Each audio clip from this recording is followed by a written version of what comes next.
Hello friends, स्वागत है हमारे यूट्यूब चैनल GSRN एक्सपर्ट में। तो फ्रेंड्स, आज हम अगले 40 क्वेश्चन डिस्कस करेंगे। तो बने रहिए हमारे साथ, वीडियो को लाइक करें और चैनल को सब्सक्राइब करें। तो समय को न वेस्ट करते हुए फ्रेंड्स शुरू करते हैं। क्वेश्चन नंबर 101, वर्तनी वाचन एवं गणना में कठिनाई सामान्य बुद्धि एवं अच्छी अनुकूलनात्मक योग्यता विशेषता है। तो इसका क्या होगा आंसर? बेस्ट ऑप्शन देखेंगे। धीमी गति से सीखने वालों की, सामान्य औसत अधिगमकर्ता की, मानसिक रूप से पिछड़े बालकों की, या अधिगम निर्योग बालकों की। क्या होगा इसका बेस्ट ऑप्शन? तो बेस्ट ऑप्शन होगा फ्रेंड्स सामान्य औसत अधिगमकर्ता की। Option B is correct. अगला next question, question number 102, Raju खरगोश से डरता था। शुरू में राजू को शुरू में खरगोश को राजू से काफी दूर रखा गया। आने वाले दिनों में हर रोज खरगोश और राजू के बीच की दूरी कम कर दी गई। अंत में राजू की गोद में खरगोश को रखा गया और राजू खरगोश से खेलने लगा। यह प्रयोग उदाहरण है। क्या होगा इसका बेस्ट आंसर? तो प्रयोग उदाहरण है, यह प्रयोग उदाहरण है प्रयत्न एवं त्रुटि सिद्धांत का, शास्त्रीय अनुबंधन सिद्धांत का, क्रिया प्रसूत अनुबंधन सिद्धांत का, या इनमें से सभी। क्या होगा इसका बेस्ट आंसर? तो इसका बेस्ट आंसर करेंगे तो इसका सही आंसर होगा शास्त्रीय अनुबंधन का सिद्धांत। Option B is correct. Next question, question number 103, निम्न में से कौन सी विशेषता परिपक्वता को अधिगम से अलग करती है? यह एक स्वाभाविक प्रक्रिया है, यह अभ्यास पर निर्भर करती है, यह प्रेरकों पर निर्भर करती है, यह जीवन पर्यंत चलने वाली प्रक्रिया है। क्या होगा इसका बेस्ट ऑप्शन? इसका बेस्ट ऑप्शन क्या होगा? तो इसका बेस्ट ऑप्शन होगा यह अभ्यास पर निर्भर करती है। Option B is correct. अगला प्रश्न है, निम्न में से कौन सा उदाहरण अधिगम को प्रदर्शित करता है? हाथ जोड़कर अध्यापक का अभिवादन करना, हाथ जोड़कर अध्यापक का अभिवादन करना, स्वादिष्ट भोजन देखकर मुंह में लार का आना, चढ़ना, भागना एवं फेंकना 3 से 5 वर्ष की अवस्था में। इनमें से सभी। क्या होगा इसका बेस्ट ऑप्शन? सही उत्तर क्या होगा? यानी निम्न में से कौन सा उदाहरण अधिगम को प्रदर्शित करता है? तो हाथ जोड़कर अध्यापक का अभिवादन करना, स्वादिष्ट भोजन देखकर मुंह में लार आना, और चढ़ना, भागना एवं फेंकना 3 से 5 वर्ष की अवस्था में। तो ऑप्शन सी भी सही होगा। ये तीनों ऑप्शन सही हैं हो गए। तो इसका ऑप्शन इनमें से सभी, option D is correct. Option D सही होगा। अगला प्रश्न है, बाल्यावस्था की प्रमुख मनोवैज्ञानिक विशेषता क्या है? परनिर्भरता, सामूहिकता की भावना, धार्मिकता, अनुकरणात्मक प्रवृत्ति का भाव। क्या होगा इसका बेस्ट आंसर? बेस्ट उत्तर क्या होगा? सही उत्तर क्या होगा? तो इसका होगा सामूहिकता की भावना। ऑप्शन बी सही होगा। अगला प्रश्न है, किशोरावस्था में संवेगों की तीव्रता किस प्रकार प्रकट होती है? प्रतिकूल पारिवारिक संबंध, व्यवसाय की समस्या, नई परिस्थिति के साथ समायोजन, उपर्युक्त सभी। इसका बेस्ट ऑप्शन क्या होगा? इसका सही उत्तर क्या होगा? उपर्युक्त सभी। प्रतिकूल पारिवारिक संबंध, व्यवसाय की समस्या, नई परिस्थिति के साथ समायोजन, तीनों ऑप्शन सही है। यानी संवेगों की तीव्रता किस प्रकार, अर्थात इसका ऑप्शन डी सही होगा, उपर्युक्त सभी। अगला प्रश्न, अगला है बाल मनोविज्ञान के अनुसार शिक्षा के क्षेत्र में मुख्य स्थान है बालक का, अध्यापक का, अभिभावक का, प्रशासक का। क्या होगा इसका सही उत्तर? तो सही उत्तर होगा इसका बालक का। अगला प्रश्न, ऑप्शन ए सही होगा, इसका ऑप्शन ए सही होगा। अगला प्रश्न है बालक एक ऐसी पुस्तक है जिसका शिक्षक को आद्योपांत अध्ययन करना चाहिए। उपर्युक्त कथन किसके द्वारा दिया गया? प्लेटो, अरस्तु, रूसो, रॉस। किसके द्वारा दिया गया? तो इसका सही उत्तर क्या होगा? तो ये यानी बालक एक ऐसी पुस्तक है जिसका शिक्षक को आदोपांत अध्ययन करना चाहिए। तो इसका सही ऑप्शन होगा Rousseau. Option C is correct. अगला प्रश्न है योग्यता व योग्यता समूहीकरण के परिप्रेक्ष्य में निम्नलिखित में से कौन सा कथन सत्य है? क्या होगा इसका सही उत्तर? विद्यार्थी समूह में बेहतर सीखते हैं। अबाध व प्रभावी शिक्षण हेतु कक्षा को काम समरूपी यानी होमोजीनियस होना चाहिए, यानी समरूपी होना चाहिए। अगला है छात्र असहिष्णु होते हैं व भेदों को स्वीकार नहीं करते। या फिर विभिन्न योग्यता वाले समूहों को ग्रहण करने के लिए अध्यापकों को बहुस्तरीय शिक्षा को अपनाना चाहिए।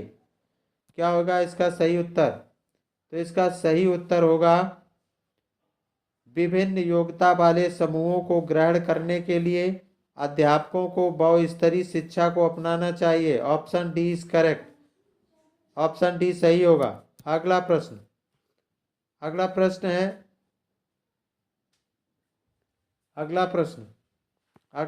है केंद्रीय माध्यमिक शिक्षा बोर्ड यानी सीबीएसई द्वारा अपनाए गए प्रगतिशील शिक्षा के वर्तमान में बच्चों का सामाजिकरण जिस प्रकार से किया जाता है उससे अपेक्षा की जा सकती है कि वे बिना प्रश्न उठाए समाज के नियमों विनियमों का अनुपालन करने के लिए तैयार हो सकें। किसी भी प्रकार की सामाजिक पृष्ठभूमि होते हुए भी वे वह सब स्वीकार करें जो उन्हें विद्यालय द्वारा प्रदान किया जाता है। या वे समय नष्ट करने वाले सामाजिक आदतों प्रकृति का त्याग करें तथा सीखें कि किस प्रकार अच्छी श्रेणियां पाई जाती हैं, यानी स्कोर गुडनेस यानी गुड ग्रेड्स। अगला है नेक्स्ट क्या है वे सामूहिक कार्य में सक्रिय भागीदारिता का निर्वाह करें तथा सामाजिक कौशल सीखें। तो इसका क्या होगा इसका सही उत्तर? तो इसका सही ऑप्शन क्या होगा? तो इसका ऑप्शन डी सही होगा। वे सामूहिक कार्य में सक्रिय भागीदारिता का निर्वाह करें तथा सामाजिक कौशल सीखें, इसलिए ऑप्शन डी सही होगा। अगला प्रश्न है निम्नलिखित में से कौन सा वाइगोत्स्की के सामाजिक सांस्कृतिक सिद्धांत पर आधारित है? क्या होगा इसका सही उत्तर? यानी संस्कृति निरपेक्ष संज्ञानात्मक विकास, अंतर्दृष्टिपूर्ण अधिगम, या फिर सक्रिय अनुकूलन, या फिर पारस्परिक शिक्षण। सही ऑप्शन क्या होगा? तो इसका सही ऑप्शन होगा ऑप्शन डी पारस्परिक शिक्षण। Option D is correct. Next question number 112 यानी 112। क्वेश्चन नंबर 112 विद्यालयों में समावेशन मुख्यतः केंद्रित होती है, यानी विद्यालयों में समावेशन मुख्यतः केंद्रित होता है संपूर्ण कक्षा की कीमत पर, निर्योग बच्चों की आवश्यकताओं को पूरा करने पर, विद्यालयों में निरक्षर अभिभावकों की शैक्षिक आवश्यकताओं पर, विशिष्ट श्रेणी वाले बच्चों के लिए सूक्ष्माति सूक्ष्म प्रावधानों के निर्माण पर, या फिर केवल निर्योग छात्रों की आवश्यकताओं को पूर्ण करने पर। क्या होगा इसका सही उत्तर? तो इसका सही उत्तर होगा फ्रेंड्स विद्यालयों में समावेशन मुख्यतः केंद्रित होता है विशिष्ट श्रेणी वाले बच्चों के लिए सूक्ष्माति सूक्ष्म प्रावधानों के निर्माण पर, इसलिए ऑप्शन सी सही होगा।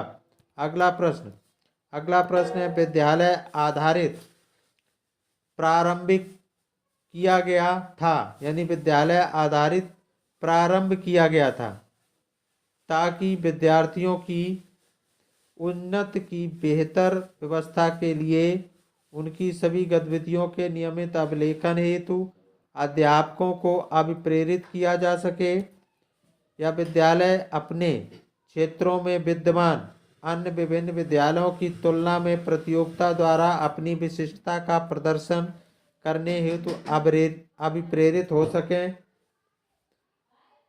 या फिर अगला है राष्ट्र में विद्यालय शिक्षा संगठनों यानी बोर्ड्स की शक्ति का विकेंद्रीकरण किया जा सके, या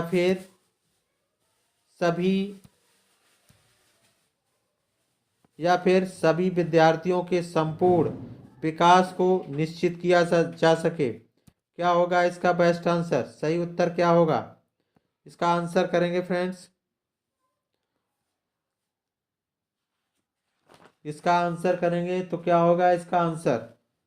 तो इसका सही उत्तर होगा सभी विद्यार्थियों के संपूर्ण विकास को निश्चित किया जा सके। ऑप्शन डी सही होगा।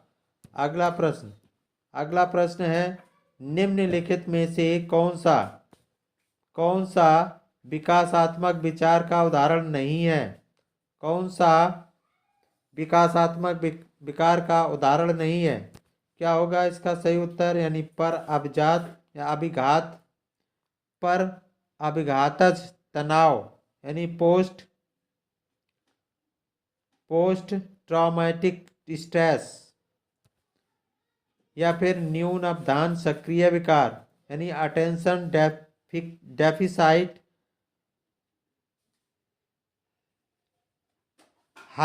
हाइपरएक्टिविटी डिसऑर्डर, या फिर आत्मविमोह यानी ऑटिज्म, या प्रमस्तक घात यानी सेरेब्रल पैल्सी। क्या होगा इसका सही उत्तर? इसमें कौन सा ऑप्शन बेस्ट होगा? इसका बेस्ट ऑप्शन होगा फ्रेंड्स पर अपघातक तनाव यानी post traumatic stress. Option A is correct. Option A सही होगा। अगला प्रश्न है विनय साइमन परीक्षण द्वारा मापन किया जाता है सामान्य बुद्धि का, विशिष्ट बुद्धि वृद्धि का, अभिवृत्त का, या फिर अविदक्षता का। विनय साइमन परीक्षण द्वारा मापन किया जाता है।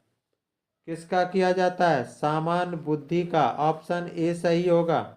अगला प्रश्न है पूरे आवृत्ति वितरण के प्रतिनिधित्व करने वाले मान को खाली स्थान कहा जाता है।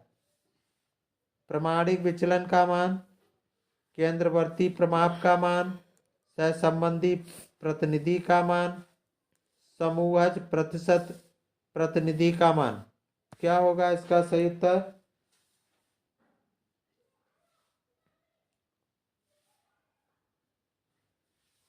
सही उत्तर क्या होगा? तो पूरे आवृत्ति वितरण के प्रतिनिधित्व करने वाले मान को केंद्रवर्ती प्रमाप का मान कहा जाता है। ऑप्शन बी इज करेक्ट, यानी ऑप्शन बी सही होगा।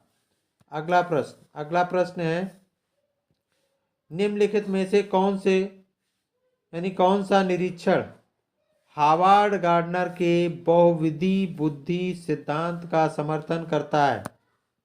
मस्तिष्क के एक भाग में हुई क्षति केवल किसी एक विशिष्ट योग्यता को प्रभावित करती है, न कि संपूर्ण को। या बुद्धि विश्लेषणात्मक, सृजनात्मक एवं व्यवहारात्मक बुद्धियों की अंतःक्रिया है। या फिर विभिन्न बुद्धियां अपने स्वरूप में पदानुक्रमात्मक है, या फिर अनुदेशन के प्रारूप का निर्माण करते समय अध्यापकों को किसी एक विशिष्ट शैक्षिक नवाचार के सिद्धांत का अनुपालन करना चाहिए। तो इसका सही उत्तर क्या होगा? तो इसका सही उत्तर होगा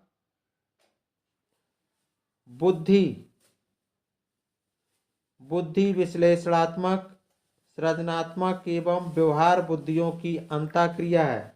इसलिए इसका सही ऑप्शन होगा ऑप्शन बी करेक्ट होगा। अगला प्रश्न है, निम्नलिखित में से कौन सा आलोचनात्मक दृष्टिकोण बहुबुद्धि सिद्धांत यानी थ्योरी ऑफ मल्टीपल इंटेलिजेंसीज से संबद्ध नहीं है? प्रतिभाशाली विद्यार्थी प्रायः एक क्षेत्र में ही अपनी विशिष्टता प्रदर्शित करते हैं। इसका कोई अनुभवात्मक आधार नहीं है, यह शोध धारिता नहीं है। विभिन्न बुद्धियां भिन्न भिन्न विद्यार्थियों के लिए विभिन्न पद्धतियों की मांग करती है। तो इसका कौन सा ऑप्शन करेक्ट होगा? इसका सही ऑप्शन होगा फ्रेंड्स, प्रतिभाशाली विद्यार्थी प्रायः एक क्षेत्र में ही अपनी विशिष्टता प्रदर्शित करते हैं। ऑप्शन ए सही होगा। अगला प्रश्न है, रुचि का संबंध है। योग्यता अवधान ए और बी, ए एवं बी दोनों, इनमें से कोई नहीं। क्या होगा इसका सही उत्तर? इसका सही ऑप्शन होगा अवधान, यानी रुचि अवधान। रुचि का संबंध अवधान से है। ऑप्शन बी करेक्ट होगा। अगला प्रश्न है क्वेश्चन नंबर 120। सीखने के पठार के निराकरण के लिए क्या नहीं करना चाहिए?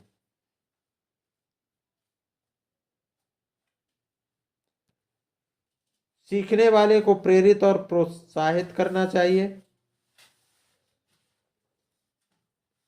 सीखने की अच्छी विधि का प्रयोग करना चाहिए। उसे दंडित करना चाहिए। इनके कारणों का अध्ययन करना चाहिए।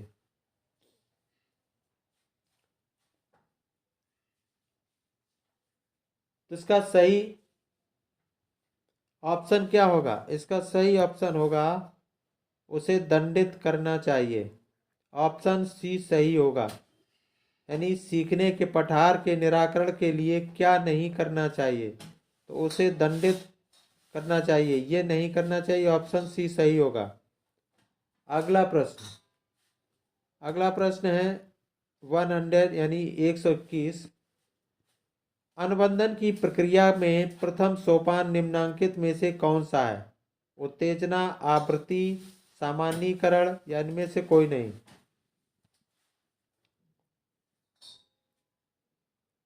तो इसका सही उत्तर होगा अनुबंधन की प्रक्रिया में प्रथम सोपान निम्नांकित में से कौन सा है? उत्तेजना। ऑप्शन ए सही होगा। अगला प्रश्न है अधिगम अक्षमताएं वस्तुपरक तथ्य हैं तथा संस्कृति की इनमें कोई भूमिका नहीं है, या पठन अक्षमता के पर्याय हैं। सामान्य या उससे अधिक बुद्धि लब्धांक वाले बच्चों में भी पाई जाती है। समय व हस्तक्षेप के स्वरूप की अपेक्षा करते हुए भी अपरिवर्तनशील नहीं होती हैं। कौन सा ऑप्शन करेक्ट होगा? इसका सही ऑप्शन होगा अधिगम अक्षमताएं पठन अक्षमता के पर्याप्त हैं। नहीं, अधिगम अक्षमताएं पठन अक्षमता के अपर्याप्त हैं। ऑप्शन बी करेक्ट होगा। अगला प्रश्न है एक समावेशी कक्षा वह है जहां जब तक आकलन की पुनरावृत्ति होती रहती है जब तक प्रत्येक अधिगमकर्ता न्यूनतम श्रेणी प्राप्त न कर ले, या विद्यार्थियों का भार कम करने के लिए अध्यापक केवल अनुमोदित पुस्तकों की ही पढ़ाते हैं, या समस्याओं का अधिकाधिक समाधान करने की संभावना की दृष्टि से बच्चों की सक्रिय भागीदारिता रहती है, या अध्यापक प्रत्येक अधिगमकर्ता के लिए वैविध्यपूर्ण व सार्थक अधिगमनात्मक अनुभवों हेतु प्रवेश का निर्माण करते हैं। तो सही ऑप्शन क्या होगा? इसका सही ऑप्शन होगा यानी एक समावेशी कक्षा वह है जहां अध्यापक प्रत्येक अधिगमकर्ता के लिए वैविध्यपूर्ण व सार्थक अधिगमनात्मक अनुभवों हेतु प्रवेश का निर्माण करते हैं। इसका ऑप्शन डी सही होगा। अगला प्रश्न है 124 यानी 124। विद्यालय छोड़ने वाले शिक्षार्थियों के नियंत्रण की दृष्टि से सरकारी संगठनों द्वारा संस्था के स्तर पर विभिन्न उपाय किए गए हैं। निम्नलिखित में से कौन सा कारण सांस्थानिक स्तर से जुड़ा है जिसके कारण बच्चे विद्यालय छोड़ देते हैं? तो इसका सही उत्तर क्या होगा? ऑप्शन देखते हैं। विद्यालय में श्यामपट्ट और शौचालय जैसी आधारभूत सेवाओं का अभाव होना, अध्यापकों का समुपयुक्त योग्यता वाला न होना तथा उन्हें कम आय देना, या बच्चों से भली भांति व्यवहार करने की आवश्यकता के प्रति अध्यापकों को संवेदनशील न होना, अध्यापकों का संवेदनशील न होना। अगला है जो बच्चे अनिवार्य पाठचर्या को स्वीकार नहीं कर पाते उनके लिए विकल्पात्मक पाठचर्या का न होना। तो इसका सही उत्तर क्या होगा? तो इसका सही उत्तर होगा, सही ऑप्शन चुनना है तो फ्रेंड्स होगा विद्यालय में श्यामपट्ट और शौचालय जैसी आधारभूत सेवाओं का अभाव होना। इसलिए ऑप्शन ए सही होगा। अगला प्रश्न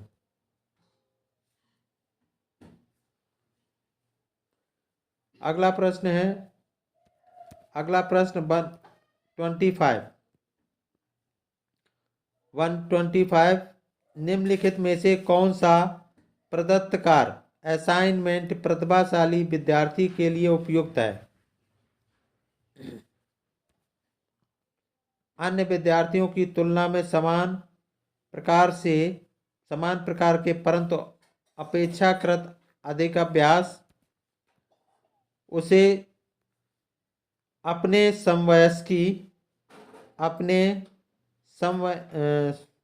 समवयस्की साथियों का अनुशिक्षण देने के लिए कहना ताकि उसकी शक्तियों को दिशा मिल सके तथा वह व्यस्त रह सके, या विभिन्न विषयों यानी थीम्स को ध्यान में रखते हुए विज्ञान की नई आदर्शात्मक पुस्तक का निर्माण करना, या संपूर्ण कक्षा की अपेक्षा उसे अपनी पाठ पुस्तक को शीघ्र समाप्त कर देना। क्या होगा इसका सही उत्तर? तो इसका सही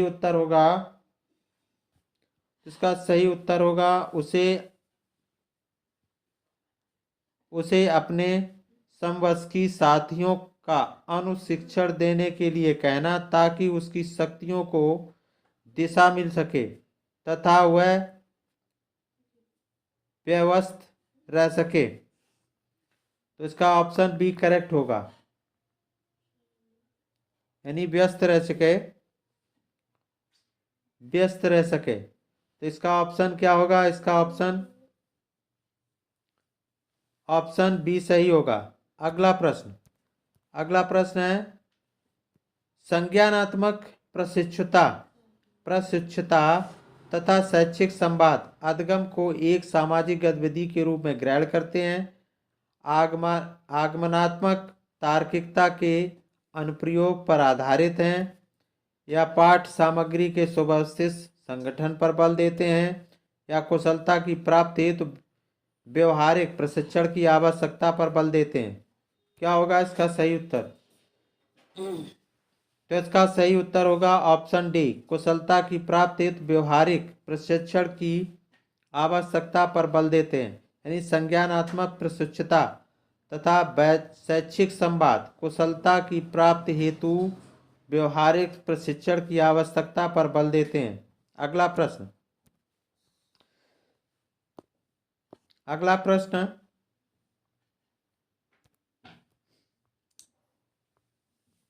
अगला प्रश्न है, जो अध्यापका अपने विद्यार्थियों की त्रुटियों में सुधार करना चाहता है या चाहती है, उसके लिए निम्नलिखित में से कौन सा समुचित मार्ग है? उसे अपने विद्यार्थियों की प्रत्येक त्रुटि का संशोधन करना चाहिए। उसके लिए उसे विद्यालय में देर तक बैठना पड़े। इसके लिए उसे विद्यालय में देर तक बैठना पड़े। उसे बार बार की जाने वाली तथा सामान्य त्रुटियों की अपेक्षा कम बार होने वाली त्रुटियों का अधिक संशोधन करना चाहिए, या उसे उन त्रुटियों का संशोधन करना चाहिए जो सामान्य अर्थ व अवबोधनात्मकता में हस्तक्षेप करती है, या अगर त्रुटि संशोधन प्रक्रिया बच्चों को क्षुब्ध करती है तो उसे उसका संशोधन नहीं करना चाहिए। तो इसका सही उत्तर क्या होगा? तो इसका सही उत्तर होगा ऑप्शन ए, उसे अपने विद्यार्थियों की प्रत्येक त्रुटि का संशोधन करना चाहिए। इसके लिए उसे विद्यालय में देर तक बैठना पड़े। तो इसलिए ऑप्शन ए सही होगा। अगला प्रश्न, बच्चे के व्यवहार को समझने के लिए विद्यार्थियों के घर के वातावरण का महत्वपूर्ण स्थान है तथा इसे प्राप्त सूचना को प्रभावशाली शिक्षा शास्त्र निर्माण से जोड़ा जा सकता है, और यह तथ्य अधिगम के किस सिद्धांत से संबंधित है, यानी किस सिद्धांत से संबद्ध है? व्यवहारवादी, पारिस्थितिक या रचनावादी, या फिर सामाजिक रचनावादी? क्या होगा इसका बेस्ट आंसर? इसका सही उत्तर होगा सामाजिक रचनावादी। ऑप्शन डी सही होगा।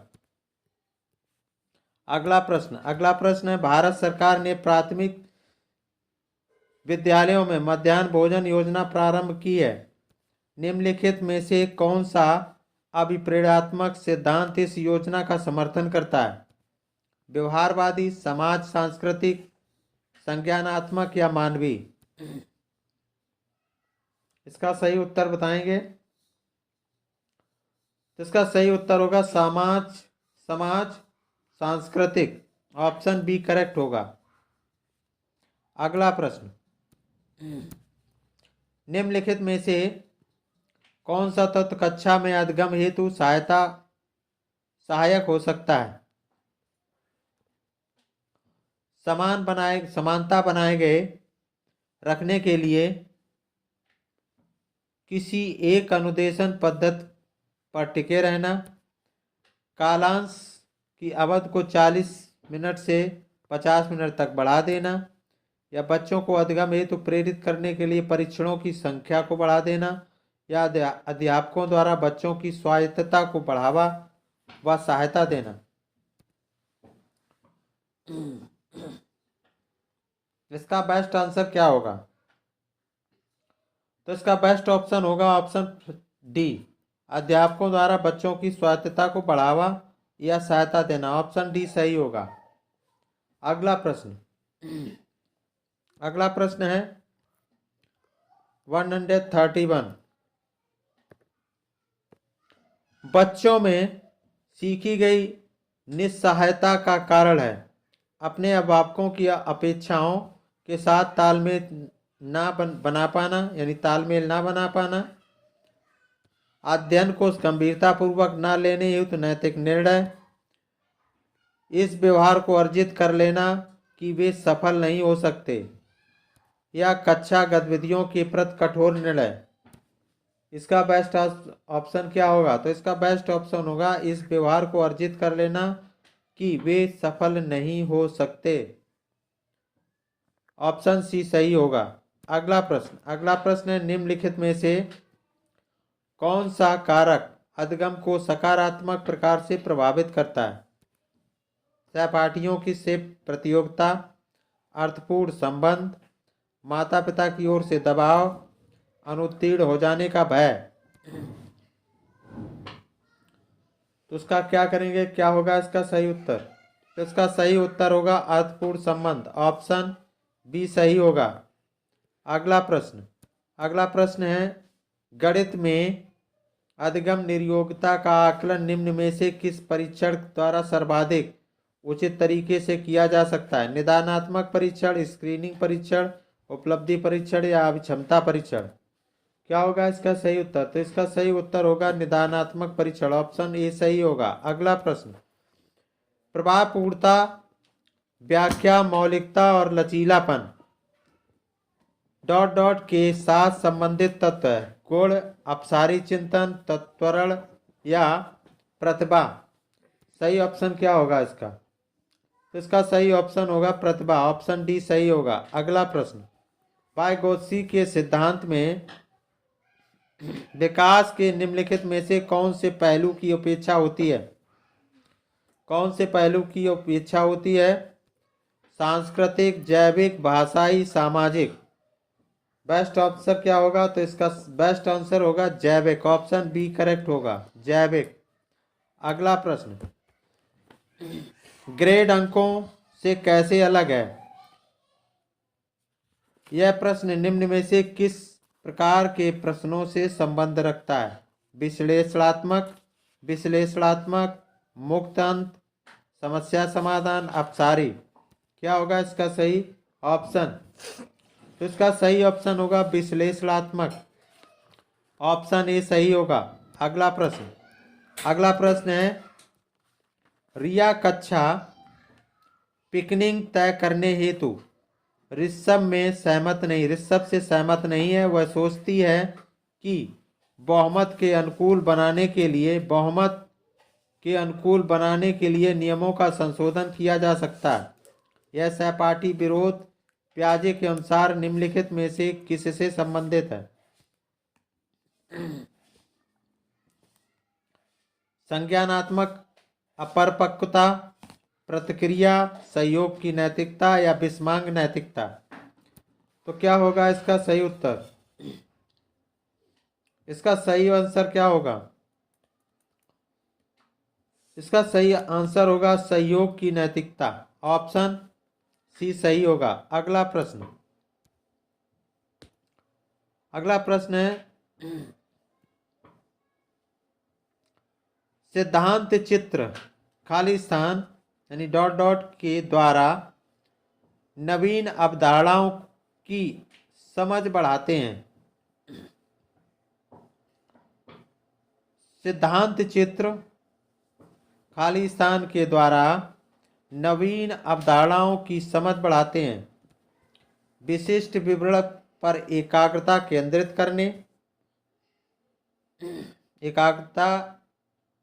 केंद्रित करके अध्ययन के लिए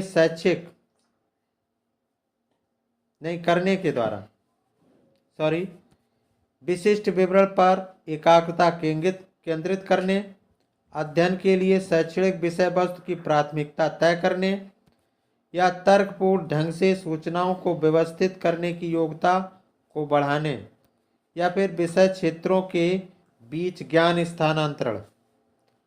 तो इसका बेस्ट आंसर क्या होगा? तो इसका फ्रेंड्स सही आंसर होगा,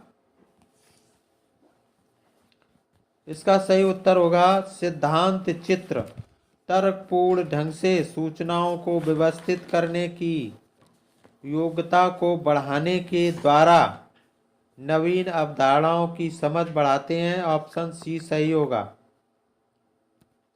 option C is correct. Next question.